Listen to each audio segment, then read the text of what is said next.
Welcome back to CK Masterclass today. We are continuing our sections lesson 2.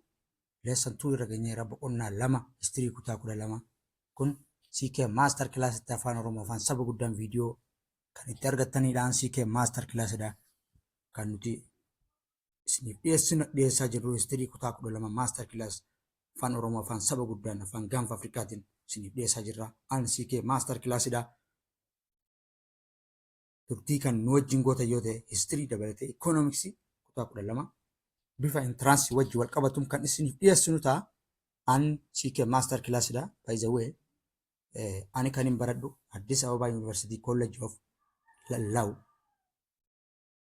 and the Governance kan jedhu baradha. So bifa konseptii qabuun kan isiniif dhiyeessinu ta'a. An CK Masterclass dha. History Grade 12 Masterclass, but we are going to be starting by competence. Dandeettii nuti boqonnaa kana gisee fitne argachuu dandeenyu irraa kana jechuudha. Competence jechuun dandeettii jechuudha. By the end of these lessons, you will be able to getting these 4 main important concepts. Boqonnaa kana gisee fitne kan nuti argannu wantoota kana ni arganna jechuudha. First one, evaluating the impact of colonialism on Africa. Tokkoffaa irratti impact adda addaa jechuun dhiibbaa adda addaa yookaan taatee adda addaa kan koloniyaalizimiin uummata Afrikaa irratti fide keessattuu taatee yoggaa jennu impact wantoota akka negatiivas haa ta'u wantoota positiiva illee keessaa qabu. Walumaa gala taatee sirni koloniyaalizimii Afrikaa irratti fide kan ilaallu ta'a. The second important concept is determine the cause and the effect of Mahdist movements. Warraaqsa Mahdistoota kan Suudaan keessatti ka'e akkasuma ka'umsaa fi effektii taateen yookaan bu'aan Mahdist movementiin fide maali kan jedhu ni ilaallaa jechuudha. The third is sketch the map that show settlement of colonialism in Africa. Sadaffaan kaartaa ni kaafta yaadan kaartaa ni kaafta yaa. Isa yookaan warri kolonializimii keessa jiraataa ture yookaan biyyi Biriteen biyyoonni Awurooppaa adda addaa biyya kam akka qabatan ni kaafta yaa. And sympathize with sacrificing that Africa made to achieving political independence. Akkasuma maaltu sitti dhagahame gara hagam takka miira gara laafinaa uummata Afrikaa tokkummaa isaanii eeggatu saniif qabdaa yookaan maaltu ni gara laafina isaa yookaan jaalala isaan biyya isaaniif qaban kan jedhu ni ilaallaa jechuudha. There are 3 type of concept, keywords and concepts. Key concept gosa 3 jira yookaan jecha 3 jira. Tokko colonialism maal jechuudha. By the way, concept jechi jiru kuni akkaman kana dura isiniin jedhe maal fa'a of keessaa qaba, definition of keessaa qaba, key aspects of keessaa qaba yookaan definition jechuun hiikaa jecha sanii of keessaa qaba. Key aspect jechuun ammoo amaloota colonialism of keessaa qaba. Akkasuma example fakkeenyaaf ni akkamitti hajoo jechoota sadeen waan sadeen kana of keessaa qaba jechuudha. Resistances ittisuu jechuun jechuudha. And scorched earth policy. Scorched earth policy maybe qormaata irra dhufu hundeessi bifa concept adda addaatiin kan ilaallu ta'a. Inni kun scorched earth policy yaani biyyoonni Afrikaa adda addaa kan biyyoonni Awurooppaatii fi biyyoonni adda addaa filosoofii mataa isaanii baafachuudhaan kan ittiin siyaasa biyya tokkoo gaggeessaa turanidha. An CK Masterclass dha kan itti fufnu ta'a jechuudha. The African initiatives and the responses to colonialism. Kaka'umsi uummata Afrikaatii fi akkasuma deebisaa yookaan sirna kolonii biyya isaanii qabatuuf deemuuf haalli isaan ittiin deebisaa kennan maali yookaan miirri isaanii akkam ture. Response jechuun by the way uummata kolonializimii biyya isaanii qabachuu dhufe saniif miira yeroo isaan dhufan ni hayyamaniif moo akka isaan biyya isaanii hin koloneeffanne diddaa agarsiisan kan jedhu ni ilaallaa jechuudha. The Africans did not welcoming to European colonizers who were uninvited guests in Africa. Uummanni Afrikaa uummata Awurooppaa baga nagaan dhuftan jedhanii hin simanne. Sirna kolonializimii biyya Awurooppaatii dhufanii biyya isaanii qabachuudhaaf karaa nagaatiin hayyamaniitii miti jechuudha. Humnaan biyyoonni Awurooppaa qabatanii jechuudha. Who were uninvited guests. Biyyoonni Awurooppaa kun keessummaa osoo hin affeeramin biyya Afrikaa dhuftee humnaan qabachuudhaaf dhuftee jechuudha. The Africans attempted to resist the European colonizers as much as they could. Uummanni Afrikaa koloneeffattoota Awurooppaa san haga danda'an attempt jechuun try or haga danda'anitti ofirraa ittisuudhaaf laffa'aa turan jechuudha. The colonial powers employed different methods to colonizing Africa. Biyyoonni Afrikaa yookaan biyyoonni Awurooppaa mala adda addaa fayyadamuudhaan uummata Afrikaa koloneeffatuudhaaf yaalii guddaa gochuudhaan koloneeffatuu danda'an malee fedha isaaniitiin uummanni Afrikaa afeerraa godhafiitii miti jechuudha. They used to fake treaty to extend their control of the continent. Keessattuu kan isaan itti fayyadamaa turan waliigaltee sobaa biyyoonni Afrikaa afaan uummata Awurooppaan beekan waan ta'eef afaan uummata Awurooppaa dabsuudhaan waliigaltee biyya san qabachuuf qaban dheereffataa turan jechuudha. Fakkeenya guddaan kanarraa biyyoonni Awurooppaa Itaaliin bara 1880 keessa yeroo yookaan bara 1880 keessa yeroo dhuftee Afrikaa qabachuuf deemtu tiriitii of waliigaltee tiriitii Itoophiyaa wajjin yeroo mallatteessitu afaan Xaaliyaaniitii fi afaan Amaariffaatiin garaagara gochuudhaan lolli waraanni guddaan Adawaa injifannoo Afrikaanotaa jedhamu sun ka'uu danda'ee jira jechuudha. So waliigaltee sobaa yeroo hedduu fayyadamuudhaan maloota akkasiisaniin ardii takka qabataa turanii jechuudha. When treaties failed to bring them what they wanted, the European colonizers resorted to use of forces. Biyyoonni Awurooppaa yeroo waliigalteen isaan mallatteessan sun waan isaan barbaadan fiduu fi oolte biyyoonni Awurooppaa kan isaan filatan use force humna fayyadamuu filannoo isaaniitti ta'a jechuudha. The African on the other hand, uummanni Afrikaa karaa biraan reacted to the colonial aggressions in two ways. Uummanni Afrikaa biyyoonni Awurooppaa humnaan qabachuu isaanii san miira karaa lamaatiin jibba koloniyaalizimii san yookaan humnaan isaan qabachuu san karaa lamaan reaaktii godhan jechuudha. Karaa lamaan deebisaa kan. Particularly keessattuu ammoo the African society resisted the colonizers using any means.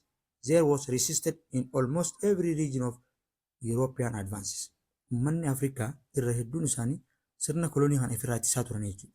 Using any means karaa danda'an hunda karaa kamiin there was what resistance in almost every region of Europe. Keessattuu ammoo biyyootuma Awurooppaa keessattuu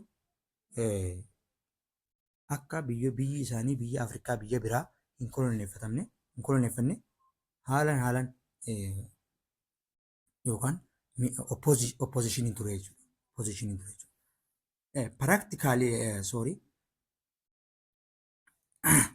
but there was a difference in intensity. Garuu reaction akkasii sanaa godhanii malee garuu intensity irratti wal dhaaba. Intensity jechuun waraanni sun waraana yookaan resistance isaan gaggeessan sun humna akkamii qaba haala kamii gaggeessaa turan. Intensity jechuun baay'ee maal jechuudha hamma ho'ina revolution isaanii humna qabaachuu isaa humna agarsiisaa jechuudha. Guddina isaa of resistance from region to one another. Sadarkaan warraaqsa biyyoonni Afrikaa biyyoo kolonii ofirraa ittisuudhaaf godhan jibba uummanni Awurooppaa fidee giddiin biyya isaanii qabachuuf yaalii isaan godhan san haalli isaan itti ofirraa ittisaa turan biyyaa biyyatti intensiitiin isaanii garaagaraa jechuudha. Inni kun haalan ofirraa ittisee inni kun ammoo xiqqoo ofirraa ittisee san booda gadhiisee jechuudha. The African resistance had clear ideological basis. That is, the resistance was attempted to safeguarding their sovereignty. Biyyoonni Afrikaa yookaan ittisni biyyoota Afrikaa ofirraa ittisan sun sirni siyaasa isaanii yookaan sirna siyaasaan kan deeggaramedha. Kaayyoo guddaan isaan itti ofirraa ittisan attempted to safeguarding their sovereignty. Birmadummaa mataa isaanii eeggachuudhaaf kan godhamedha jechuudha. Ideologically malee ittisa yookaan biyyoota Awurooppaa kan isaan ofirraa ittisuu yaa'an sababuma biyyoonni Awurooppaa caljaanii dhufanii biyya isaanii qabachuuf deemaniif osoo hin ta'in sababa walabummaa mataa isaanii eeggachuu barbaadaniif jechuudha. San keessa the first or one of the great resistance that reacted by African populations or African societies Samori Tiro of Mandinga. San keessa inni jabaa fi inni tokkoo fi guddaa akka Afrikatti beekamaa kan ta'e Resistaansiin Saamorii Tiree of Mandiinka nama maqaan isaa Saamorii Tiree haa ta'u kan ture jechuudha. Namni kun Mandiinka jechuun biyya amma Maalii jedhamtu kana keessatti nama guddaa ture jechuudha. Saamorii Tiree 1828 up to June 2 1900 bara 1828 haga Juun 2 bara 1900 was the Muslim religious figure and the military leader who is referred to the founder of Islamic Empire known as the Islamic Empire was Solu Empire that was located in the present day northern and eastern of Guinea. Biyya jamtu kana keessatti nama musliimaa hoogganaa musliimaa guddaa kan musliimni of duratti ilaaluu ture akkasuma hoogganaa waraanaa kan akka guddaa nama Islamic Empire isaa sun maal jedhama Solu Empire jedhama jechuudha. Located is the present day bakki argama isaa Empire san bakka amma Guinea jedhamtu kana jechuudha. By the way Mandiinka jechuun by the way maal jechuudha Maalii akka ta'e beekamaadha. Garuu Empire isaa yeroo sanitti biyya amma independence taatee jirtu waan hin jirreef maqama naannoo sanii jirtu. Garuu irra caalaatti bakki inni gaafa san jiraataa ture Guinea dhiha Guinea bakka jedhamtu jechuudha. The area that were parts of the empire was located by Samori Touré included the present day Treaty of Sierra Leone, Cote d'Ivoire and Burkina Faso. Empire isaa yookaan daangaan isaa kan Samoriin ture yeroo sanitti bulchaa ture bakka amma Sierra Leone jedhamtu, Cote d'Ivoire jedhamtuu fi akkasuma biyya amma Burkina Faso jedhamtu hunda kan yeroo ammaan tana biyyoota kanaa yaamaman Empire Samori Touré jala ture jechuudha. Samori Touré strongly resisted the colonial rule of France in Western Africa until the French defeated and captured him in 1898. Samori Touré humna danda'u hunda fayyadamee sirna kolonii Faransaay ittisaa ture jechuudha. Hooggantoota mootummaa Faransaay kan biyya san bulchaa turan ajjeesuudhaan dhiha Afrikaa keessatti babal'ifannaa Faransaay nama danqaa ture jechuudha. Kunis kan itti fufee haga Faransaay isa injifattee harkaan isa qabdu bara 1898 isa qabdee mana hidhaa isa geessitee isa fanniftutti Samoriin Touré nama addaa ture jechuudha. Well, then by the year of 1867 Samori becomes the commander of relatively strong armies that having his base as the place is called Sanankoro in highland of Guinea. Samoriin Touré commander jabaa relatively strong army humna jabaa ka qabu akkasuma bakki inni dhukatee taa'u immoo beeziin isaa bakki inni itti waraana isaa leenjifatu bakka Sanankoo highlands yookaan lafa ol ka'aa Sanankoro jedhamutti Guinea keessatti argamutti waraana isaa beeziin isaa achi ture jechuudha. Samori Touré worked hard to creating well-trained and properly armed army that could helping to the building of a strong and stable empire. Samoriin Touré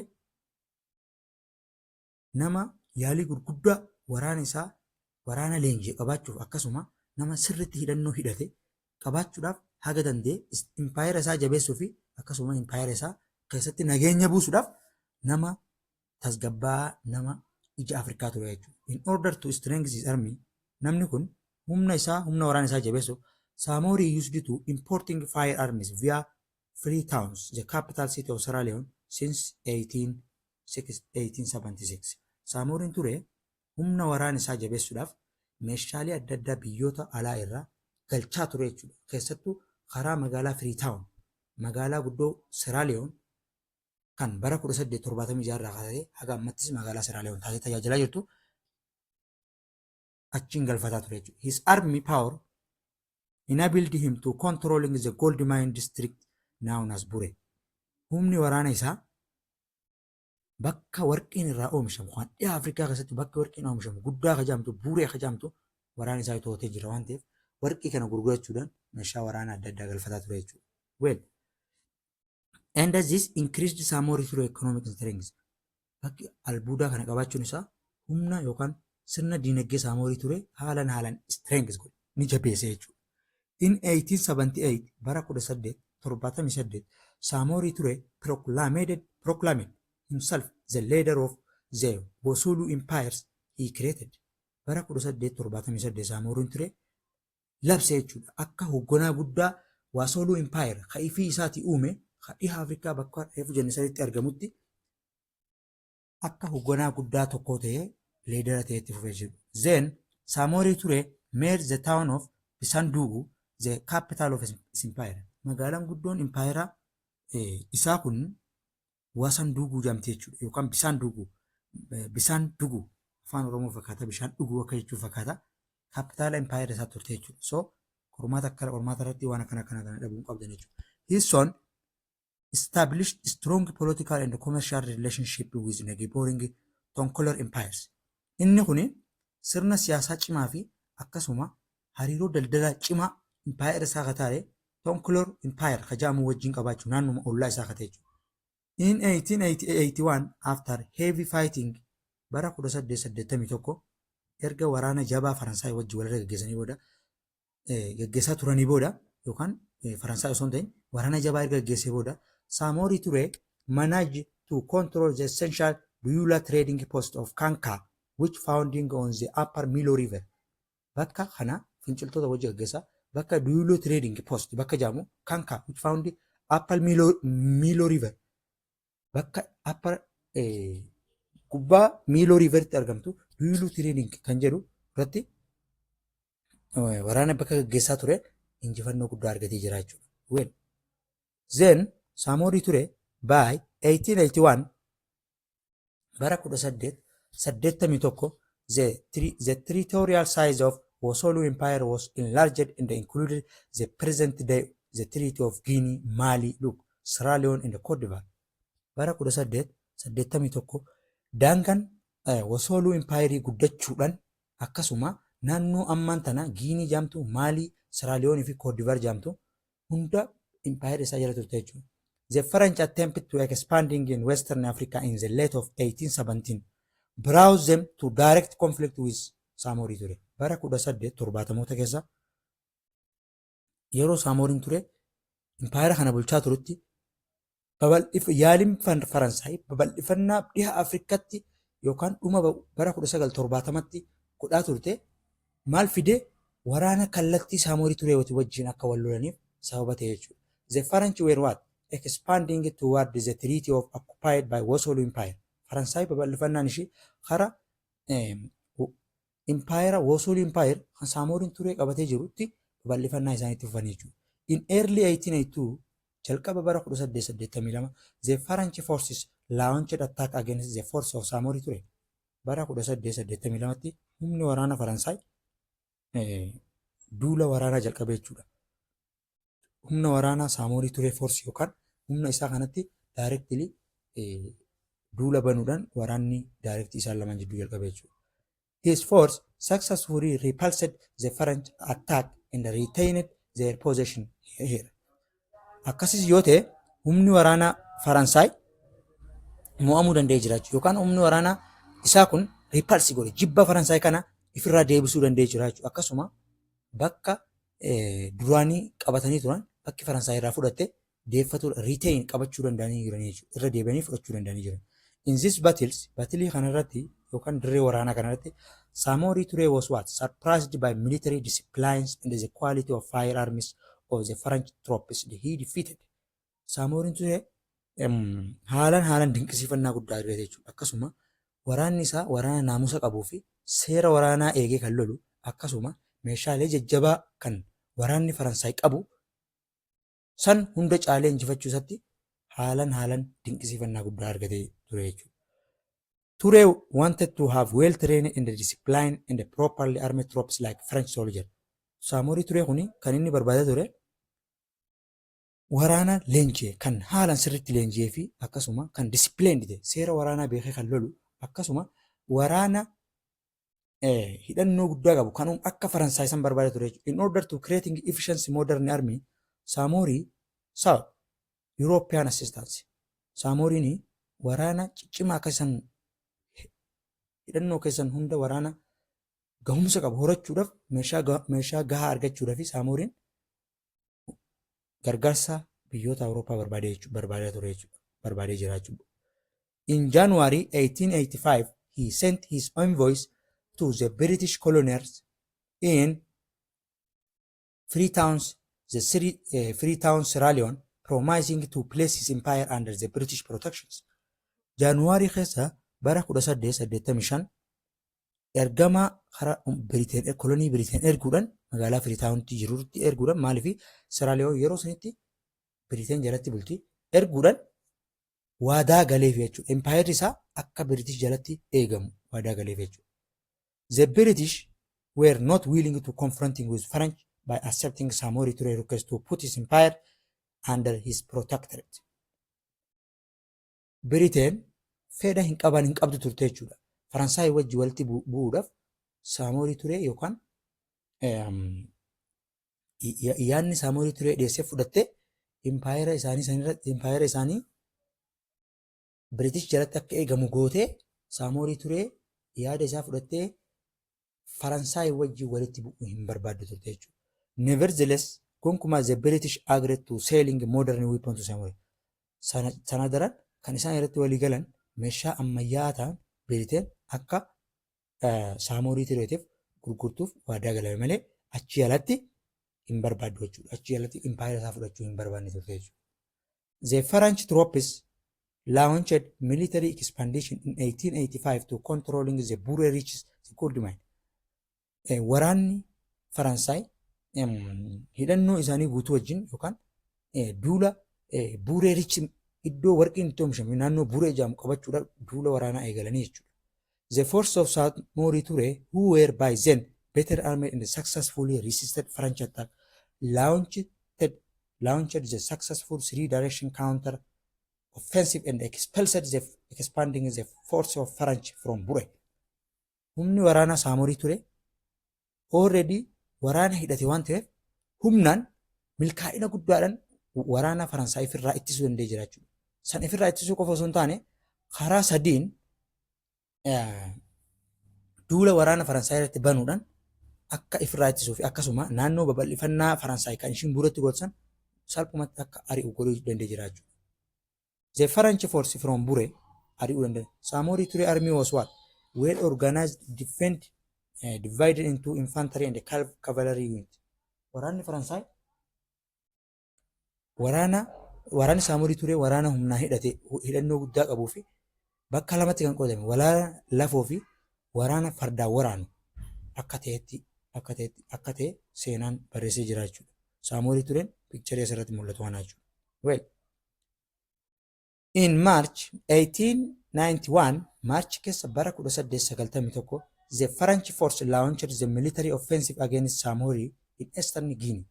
Waraanni Faransaay jibba guddaa bara 1891 Samori Touré irratti humna waraanaa guddaadhaan Samori Touré dhiha Guinea jiru irratti gaggeessuu jalqaban jechuudha. Also, ta'us the force of Samori had scored victory in some battles. Waraanni Samori Touré kuni batilii adda addaa kana dura gaggeeffame ture irratti injifannoo waan qabaniif they could not totally expel the French troops from their empire. Turanis waraanni Faransaay yookaan waraanni Samori Touré jechuudha batiliiwwan san dura gaggeeffaman dirree waraanaa adda addaatti waraana Faransaay wajji wal lolaa turanillee waraana Faransaay if keessaa baasuu hin dandeenye jechuudha. Naannoo isaanii waraana Faransaay baasuu hin dandeenye. Empire isaanii keessaa taraa tana baasuu hin dandeenye jechuudha.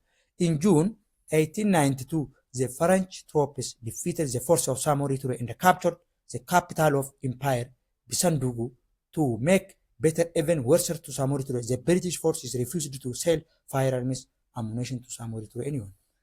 June keessa bara 1892 waraanni Faransaay humna Samori Touré injifachuu danda'ee jira jechuudha. Akkasuma magaalaa empire isaa Bisandugu jenne san to'achuu danda'ee jira jechuudha.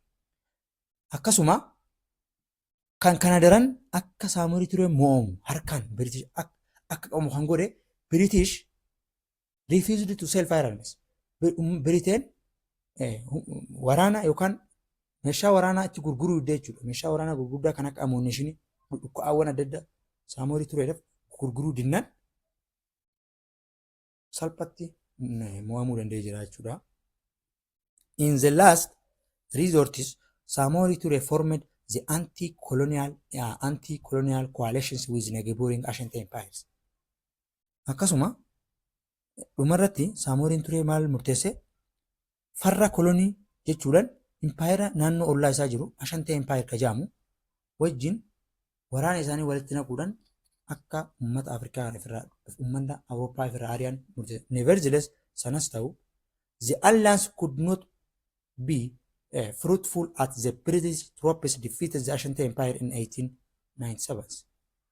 Inni kana yaadullee yookaan walitti dhufanii yookaan waraana waliin walitti fidanii yookaan gamtoomni isaanii kun firii buusuu hin dandeenye jechuudha. Fruitful ta'uu hin dandeenye jechuudha. British Ashantee Empire bara 1997tti defii godhuudhaan osoo milkaa'ina fe'u. In the next year bara itti aanu bara 1898 Saamorii Turee almost or lost almost all treaties of the empire created to the French. Saamooriin Turee bara itti aanu daangaa isaa guutumatti almost all jechuun irra caalaa isaa dhabuu danda'e jechuudha. Waaqollumaa fi jechuudha yookaan and was forced to retreat. Akkasuma daangaa dhabe kana forced to retreat akka inni giddiidhaan achi keessaa bahu godhamaa ture. Eventually on September 29, 1899, Saamorii Turee was surrendered to the French. Bara September 29 bara 1898 Saamoriin Turee harka kennuu danda'e jira. Surrender ta'uu danda'e jira. Waraana Faransaayiti harka kennuu danda'e jira. And was exiled to Gabon. Hara Gabonitti baqatee jira. Baqatuudhaan died on June 2, 1990 in captivity. Achumatti bara 1990 bakka qabamee jirutti attempt made by Africans to stop European powers from colonizing their country were not successful. Yaalin biyyoonni Afrikaa hedduun waraana isaanii fayyadamuudhaan sirna kolonii biyyoota Awurooppaa irraa ittisuuf taasifame hin milkoofne jechuudha. It was partly because sababni isaas the African resistance against European invaders were not well organized. Sababni guddaan maali yoo ta'u uummanni Afrikaa meeshaa waraanaa gurguddaa hin qabani. Akkasuma kan isaan Awurooppaa invade godhuu barbaadan qindaa'insi isaanii baay'ee laafadha jechuudha. Qindaa'insi isaanii baay'ee laafa. The Europeans had also marked superiority in military training. Uummanni Awurooppaa leenjii waraanaatiin waraana leenjii fi meeshaa waraanaa qulqullina jabaa qabu fagoo irratti dhahee ajjeesuu kan danda'u qabaachuudhaan biyyoonni Awurooppaa jalqabumaa yeroo industiriyaal revolutionii sanirraa kaa'ee jajjabaataa turan jechuudha. Bara 1770 keessa bara 1750 keessa hojiin isaan hojjetaniin waraana isaanii injifachuu danda'an. Sometimes in Europe were able to mobilizing the Africa against fellow Africans who were determined their fighting. Akkasuma yeroo takka takka biyyoonni Awurooppaa uummata Afrikaa sochoosuudhaan hiriyaa isaa yookaan saba sabaan qooduudhaan fakkeenyaaf akkuma asitti saba Amaaraa fi saba Oromoo wal afaan kaansan saboota biraatillee wal afaan kaa'uudhaan Afrikaanotaan cabsuudhaan biyyi isaan qabachuu danda'u. Who were what? Determined to fighting them. Warreen isaaniin loluuf fedha qabu. Aangoo qabachuu warra aangoodhaaf jedhanii walii isaanii hiriyoota isaanii saboota yeroo dheeraaf wajji jiraatan warra duulsisuudhaan biyyoonni Awurooppaa milkaa'uu danda'an jechuudha. The only successful anti-struggles in Africa was that of Ethiopia. Sunis kan keenya ittiin boona biyya Itoophiyaa ta'uu kiyyatti. San keessa immoo Oromoon waraana Adwaa keessatti sabni Oromootti qixxaatu jiru dhugaa dubbatuu fi then kan yookaan biyyi waraana Awurooppaa ofirraa ittisuudhaan milkooyte Itoophiyaa qofaa jedhee ibsaa jechuudha. The Ethiopian under Emperor Minilik II had managed to defeat the Italian at the Battle of 1896. Itoophiyaan leadership Minilik lammaffaa jalatti humna waraanaa Xaaliyaan injifachuudhaan at the Battle of Adawatti bara 1896 injifachuu dandeessee jirti jechuudha. Ethiopia became only the Africans whose independence was recognized by the colonial power in the era of colonialism.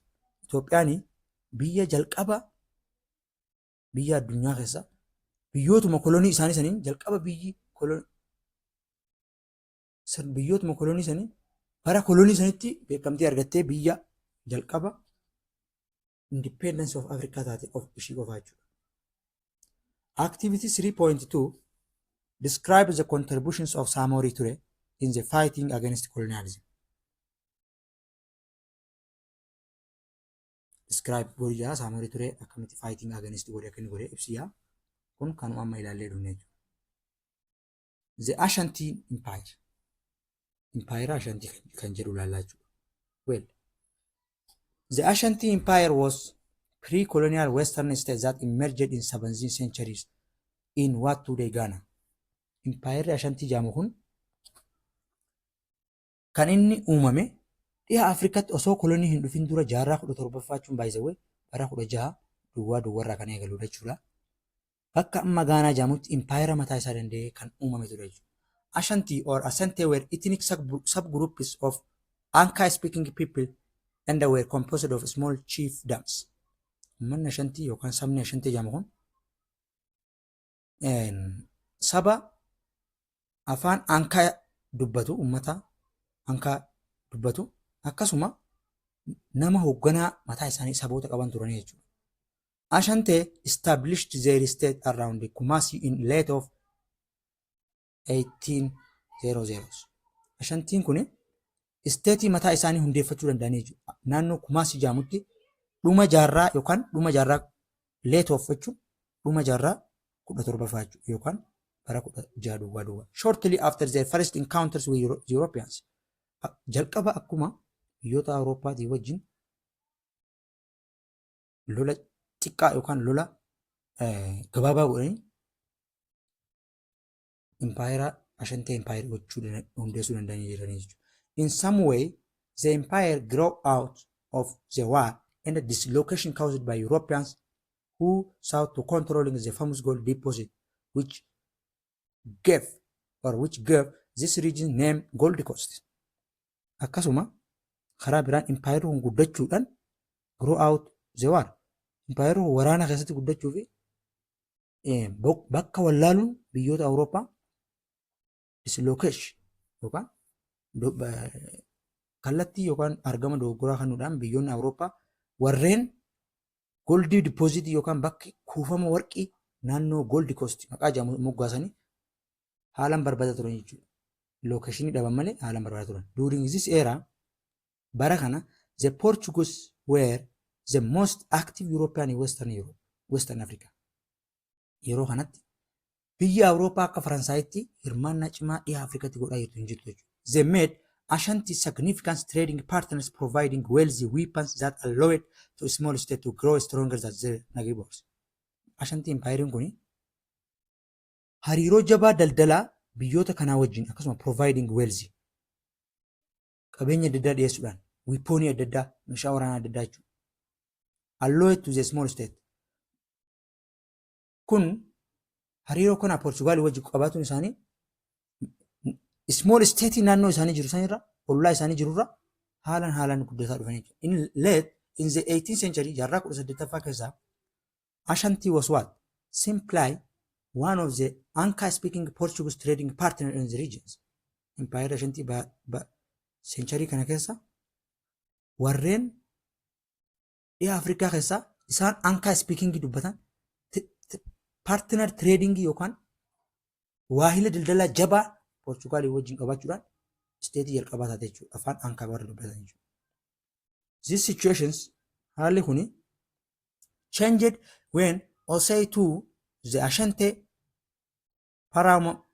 paramount of chief Ashanti from 1701 to 1717 and his priest Komfo Ankoe unifies the independence of the chiefdom into the most powerful political and military state in the coastal regions. Haalli kun kan jijjiirame yeroo hoggansa Ashantee yookaan nama haalaan Ashantee keessatti beekamaa jedhamu Oseetii jedhamu bara 17 duwwaa tokko haga 17 namni bulchee fi akkasuma namni qeesii isaa ture yookaan namni pireestii isaa ture Komfo Anonkoe namni jedhamu Ashantee empaayirii kana tokkoomsuudhaan yeroo empaayireef danda'e godhanii sirna siyaasaatiin cimsuudhaan akkasuma sirna yookaan humna waraanaa isaanii naannoo sanitti cimsuudhaan biyyaaf ta'uu qabdi jedhanii yeroo isaan labsanitti ture jechuudha. Isaan haalli hariiroo Portugal wajji qabu kan jijjiirame jechuudha. The Ashanti organized the Ashanti Unions, the alliance of Anka-speaking people who were now loyal to his central authority. Uummanni Ashantee kuni Ashantee yookaan uummata Ashantee sana hunda walitti tokkoomsuudhaan saboota biraa warreen Anka-speaking qaban warreen impaayera kanaaf amanamaa ta'anii hooggantoota giddugaleessa ta'e amanamaa ta'an hunda walitti qabuudhaan tokkoomsuudhaan akka biyyaaf dandeessu taate yookaan impaayeraaf dandeessu taate itti fuftuu barbaaduudhaan haalli sun jijjiirama jechuudha. The Asante made Kumasi the capitals of new empires. Asante impaayerri kuni magaalaa guddoon impaayera isaanii Kumasi jedhamu new empire magaalaa new empire jechuudha. Impaayera addaa kan duraanii caalan uumanii jechuudha. He was created the constitutions heera mataa isaanii uumanii jechuudha. Oseetu ufaan reorganized irra deebi'anii qindeessuudhaan centralized the military ajaja giddugaleessa godhachuudhaan akkasuma created new cultural festival even sirna aadaa isaanii hunda jijjiiruudhaan bifa haaraan impaayera haaromsan jechuudha. Oduu weeraa adda addaa jijjiiruudhaan which symbolized the new union. Oduu weeraan jedhamu kun akka mallattoo gamtoomuu isaaniitti ilaalama jechuudha. Most importantly he created golden stalls. Kan isaan ittiin beekaman gonfoo sibiilatti tolchuudhaan jechuudha. Which he argued that represented ancestors of all the Ashantis. Kan inni bakka bu'u hortee uummata Ashantii hunda akka mallattoo bakka bu'u. Upon the throne, Oseetu legitimated his rule. Inni kana kaatuudhaan Oseetuun akka hooggansa seeraan biyya san bulchaa jiru. That of loyal dynasty followed him. Sanyii isaa sanyii qulqulluu sanyii warra moototaa ta'ee bulchaa ture jechuudha. Gold was the major product of Ashanti Empire. Oomishni guddaan Ashanti Empire goldidha jechuudha, warqiidha jechuudha. Oseetu made the gold mines loyal possessions.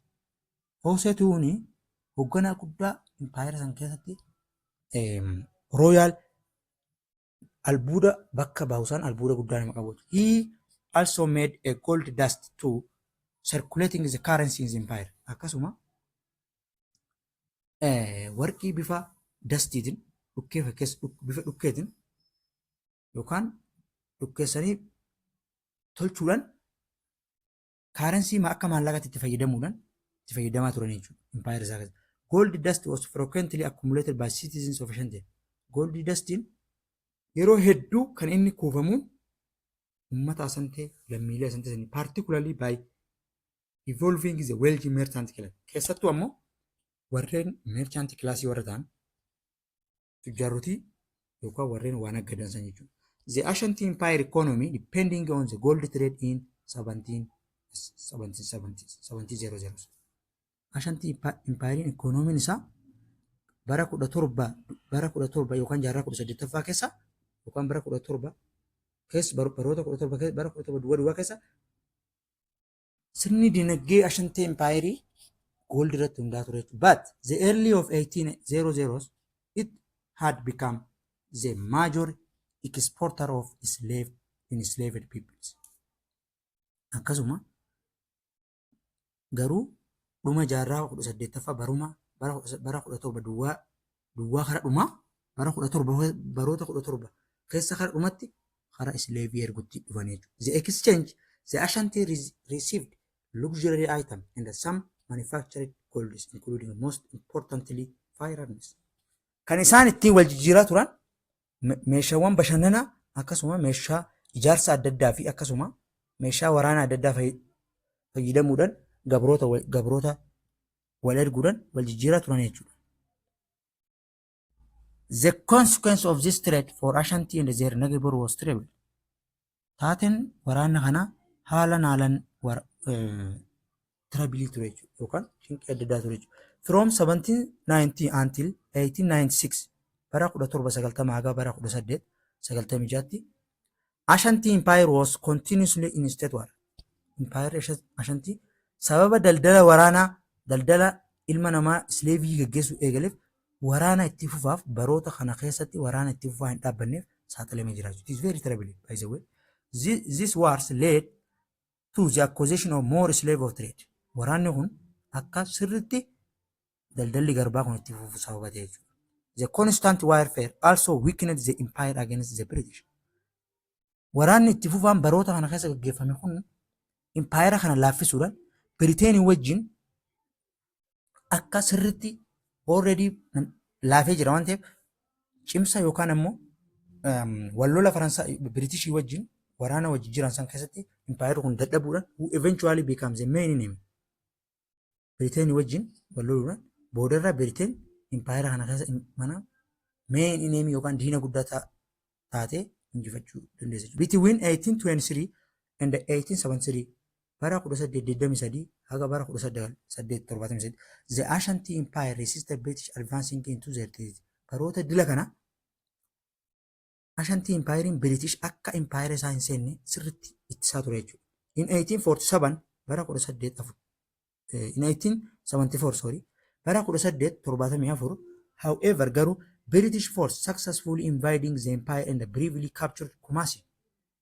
Bara 1874 humni waraanaa British empire kana weeraruudhaan yeroo gabaabaaf magaalaa Kumasi magaalaa guddoo empire Ashanti to'achuu danda'ee jiraachuu. The Ashanti rebelled against the British rule. Manni yookaan waraana Ashantiin hin teenye maal godhe ni fincilee jechuudha akka ifirraa ittisuudhaaf itti fayyadu. Empire was again conquered in 1897. Irra deebi'anii ammas empire kun bara 1897tti Britishiin to'atamuu jiran jechuudha. After another uprising in 1900 ammasi bara 19 duwwaatti warraaqsi biraa dha'uun the British overthrown and exiled Ashanti and annexed the empire into their Gold Coast.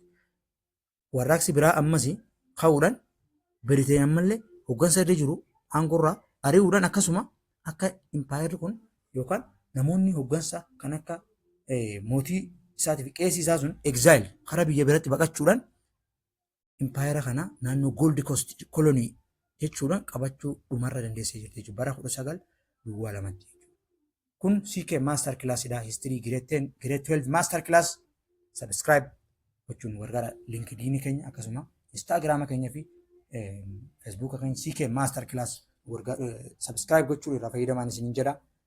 Duraabi Paashaari viidiyoon in Egypt kan jedhu yeroo viidiyoo ta'an walitti deebina turtii gaarii isin jedha.